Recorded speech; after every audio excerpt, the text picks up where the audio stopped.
Quelques minutes avant la fin de l'émission, c'est le segment hors champ. Alors, je cède tout de suite la parole à Rioa. Oui, justement, pour faire une amorce aussi avec la situation en Corée.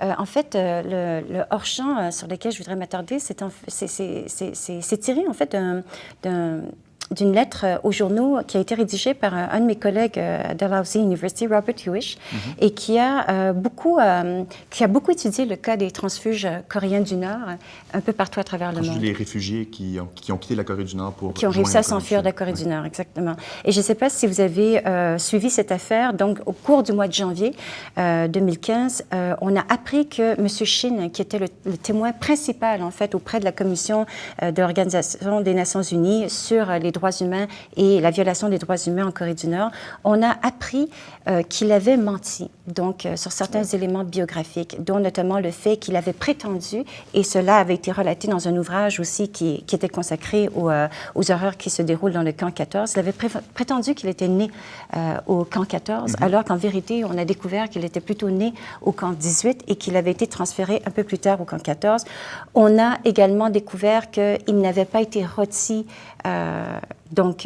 vivant, là, à l'âge de 13 ans, mais bien plutôt à l'âge de 20 ans. Bref. Il n'avait pas été rôti vivant? Oui, il a été, il a vécu des horreurs, des violations, c'est épouvantable. C'est incroyable, c'est incroyable. Donc, évidemment, on a dépisté certaines anomalies dans son témoignage, mais ça n'enlève rien au fait que l'important, je pense, et qui est bien souligné dans cette lettre au journaux qui est envoyée par mon collègue, l'important, c'est de bien comprendre que, premièrement, il se peut que ça fasse partie des syndromes post-traumatiques, que parfois les individus changent un peu. La mémoire se brouille. Exactement. Oui. Et il se peut aussi que la Corée du Nord a vraiment nourri une culture du mensonge et que lui-même, pour préserver notamment la vie de son père, qui est encore au camp 18, exactement. Parce qu'on découvre par association. Exactement. Et je pense que l'important, c'est de ne pas se laisser distraire par cette histoire pour bien comprendre les horreurs et l'ampleur des horreurs qui se passent en Corée du Nord. Effectivement. Merci. Vraiment. D'où l'importance des témoins. Vous savez, c'est toujours une hantise quand on fait du terrain comme moi, c'est d'avoir de la crédibilité au niveau des gens qu'on interviewe, qui nous racontent leur histoire, puis qui se souviennent bien de ce qui s'est passé.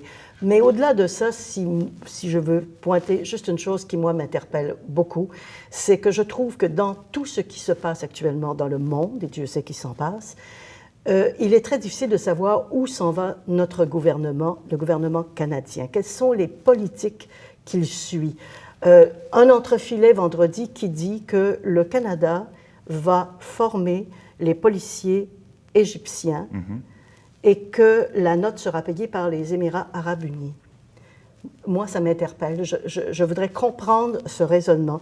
D'abord, les policiers égyptiens. Pourquoi c'est le Canada qui veut former les policiers d'un régime qui a pris le pouvoir par la force? Je veux dire, encore une fois, on a plusieurs raisons de dire qu'il est peut-être légitime, mais il a quand même pris le pouvoir par la force.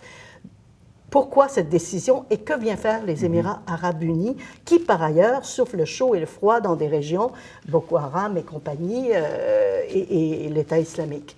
Je ne comprends plus très bien où on s'en va et je pense qu'il y a des décisions importantes qui se prennent en notre nom et qu'on est très mal informé. Raymond Provencher, Rioa Chung, merci beaucoup. Merci.